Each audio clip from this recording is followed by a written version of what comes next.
Four Boys Garage back. Today we're working on our backpack sprayer. It's been having some troubles lately.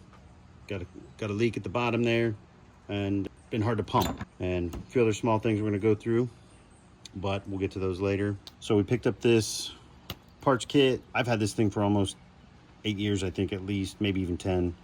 And when you have property in acres, we have 5 acres here at Four Boys headquarters, and you got to have one of these. And so it's really had a lot of use. It's been great. There's been no trouble, but it's time. And this is what we're going to give the makeover with. There's a lot of parts in this kit. This is actually branded Roundup, and my sprayer is branded DB Smith, but I'm pretty sure all of these parts are going to work. This company, Fountainhead, covers a lot of brands such as Roundup, DB Smith, Grab and Go, and my handle option is right there. So I believe that I can actually rebuild my handle or my wand shut off as well. I think that's what this guy is. So I'm pretty sure that all these parts are applicable to this sprayer. I am not going to be using all of these parts. I'm going to fix the problem I have and do a little bit of maintenance loving and put the rest of these away. But we'll talk some troubleshooting tips and some of the issues you might be having that I'm not currently having, and which one of these parts might fix it. If you find that you have any of the troubles that I'm having, or maybe even something I mentioned you might be having, and you need this is about 13 bucks on Amazon Prime. We'll put an affiliate link in the description, and if you find that you need these parts, help us out. Go use the affiliate link and we'll get a small commission, no extra cost to you. The main reason for my work today is I'm leaking down here where the hose attaches and goes through the tank. You can see that nut in there. It's a big plastic nut there. And I believe that this gasket is going to be the one for the through tank gasket. And that should take care of that problem for me. All right, another problem I'm having is that my wand shut off will not actually cut off. Actually, you can see it dripping right now. It's just sitting here dripping because it won't cut off completely. And I'm pretty certain that this part will take care of that. I've already taken this thing apart, and the old one was actually disintegrated in pieces. And I'm pretty sure that that is the part right there for the wand shut off. All right, this is the check valve for the cap. It's got this sort of spiky barb on it, and that is up here. I'm not having any trouble with this, but that's going to be how your sprayer gets air supply. As you pump, air is going to need to take place of the liquid, and that's how it's going to get it. I'm probably going to go ahead and replace this because it's probably hardened after all these years, and it does need to be, you know, nice and pliable to function normally.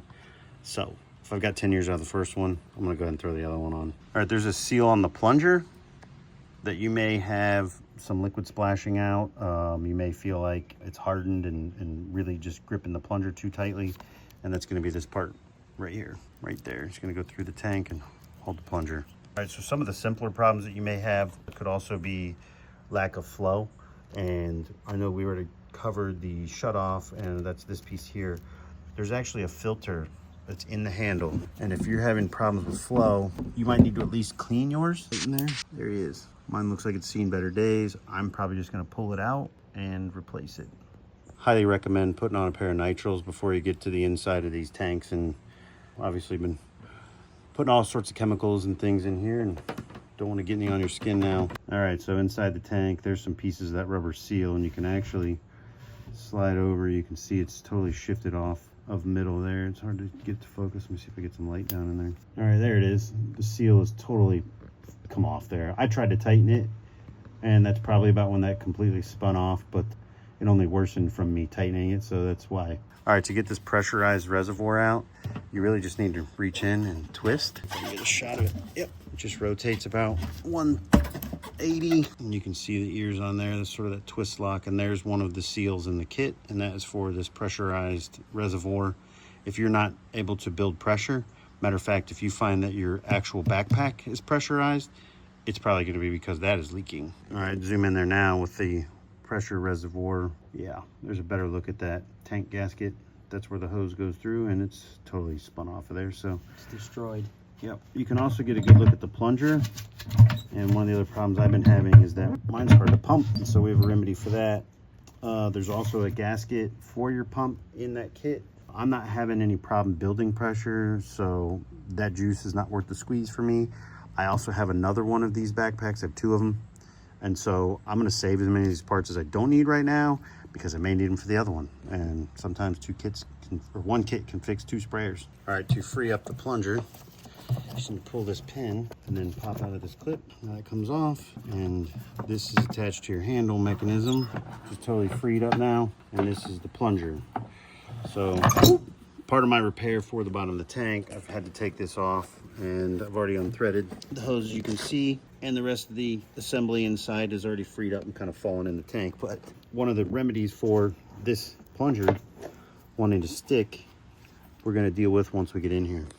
All right, I was able to reach in there and grab this out. So there's the old one. Definitely seen better days. I'm going to grab this new one and toss it in. All right, here's a look at this, the threaded part with the new gasket on it, and we'll drop it back in, but there's a pretty good look at it. So now we're on to dealing with this pump and plunger not wanting to move very freely, not nearly like it did on day one. What you'll find is that on the new ones, you'll actually see grease there.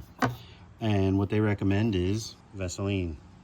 So we're going to reapply some Vaseline right around this seal and on this plunger to get that lubricity back, as well as on the O-ring of the plunger itself. If we can get the focus in there. Right there. The O-ring on the plunger, as it's riding inside the pump here, that needs some Vaseline on it too for lubricity there as well. And I've actually already done this to my other one, and it started working like day one again, just nice and smooth and super easy to operate. Oh my God. Well, I guess we might have been having some flow issues we didn't even know about. All right, this is the old one all cleaned up. I'm gonna go ahead and reinstall it. There doesn't seem to be anything wrong with it. I didn't even realize I was having a flow problem. Definitely needs to be part of the annual check. All right, to get to the new gasket for the shutoff, you need a 3/8 Allen, and it's behind this. I've already had this apart actually and cleaned away the old pieces and parts of the old one. So this should just tuck right in there and be good to go. All right, there it is all tucked in. Place this threaded piece and good to go. All right, last thing, you can barely see the pin there on this shutoff on both sides. And you can see them in the back here. Little WD-40 on there, working nice and smooth. And a few other lube points here. WD-40 here, and then down here where these pins are for that operate the plunger.